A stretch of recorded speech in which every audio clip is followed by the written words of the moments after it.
राज्याच्या ऊस उत्पादनाक सहकार्य करपाक आणि संजीवनी साखर कारखान्याक हिताचो हात दिवपाक ऊस उत्पादक सुविधा समिती स्थापन केल्ली। ह्या समितीचो अध्यक्ष ह्या नात्यान सरकारा कडेन वेळार संपर्क साधून ऊस उत्पादनाक 5 वर्सां खातीर आर्थीक मजत मेळून दिवपा खातीर येवजण आंखिल्ली। तातूंतल्यान 3 वर्सांची आर्थीक मजत शेतकऱ्यांक मेळून दिल्ली। संजीवनी साखर कारखान्याचो परत कसो सुरू करूं येता ह्या विशीं सरकाराक अहवाल दिल्लो। इथेनॉल प्रकल्प सुरू करपा खातीर मुळाव्या पावंड्याचेर काम केलें। आता हो प्रकल्प सुरू करपाचो वो ना हें सरकाराच्या हातान आसा अशें आदलो खासदार आनी संजीवनी ऊस उत्पादक सुविधा समितीचे अध्यक्ष ॲडव्होकेट नरेंद्र सावयकरान सांगलें। म्हणून शेतकऱ्यांचे हित लक्षात घेऊन सरकारान आतापर्यंत जे प्रयत्न सगळे केल्यात, हे प्रयत्न फॅक्टरी सुरू जावपाच्या नदरेंतल्यान म्हत्वाचे आसात अशें म्हाका दिसता।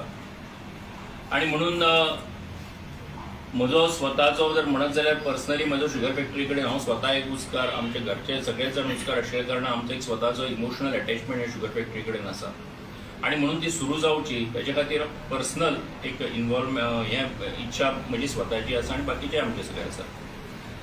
कमिटीन काम करता आसतना भितर जे सगळे जाण आसात हे सगळ्यांनी खूप प्रामाणिकपणान आणि खूप बऱ्या तरेन खरें म्हणजे हे सगळें काम केल्लें आसा। म्हणून एक अपेक्षा आसा, इच्छा आसा की बेगिनात बेगीन सुरू जावची आणि ते सुरू जावपा फाटल्यान जे कितें प्रयत्न आमी करपाक जाय ते प्रयत्न जे आसा ते प्रयत्न निश्चितपणान कमिटी म्हणून आमी सगळ्यांनी केल्ले आसा। आणि जितलें काम सरकारान ह्या निमतान आमचे कडेन सोपयल्लें ते सगळें काम म्हाका अशें दिसता की जितलें आमी करपाक शकता की तातूंत एक अल्टरनेटीव सोल्युशन दिवप आणि त्याच बरोबर शेतकऱ्यां खातीर कितें आमी मदत करपाक शकता त्या पद्दतीची मदत करप, ह्यो दोनूय गजाली कमिटी म्हणून आमचे कडल्यान आमी करपाचो यत्न केल्लो आसा। फुडें आतां निर्णय जो आसा कशा पद्दतीन फुडें वतलो, कसो वतलो, हो सरकाराचे डिपार्टमेंट, सरकाराची खाती जी आसात थंय घेतल्या गेल्या संबंदांतलो निर्णय जो आसा फुडें मार्गाक लागतलो।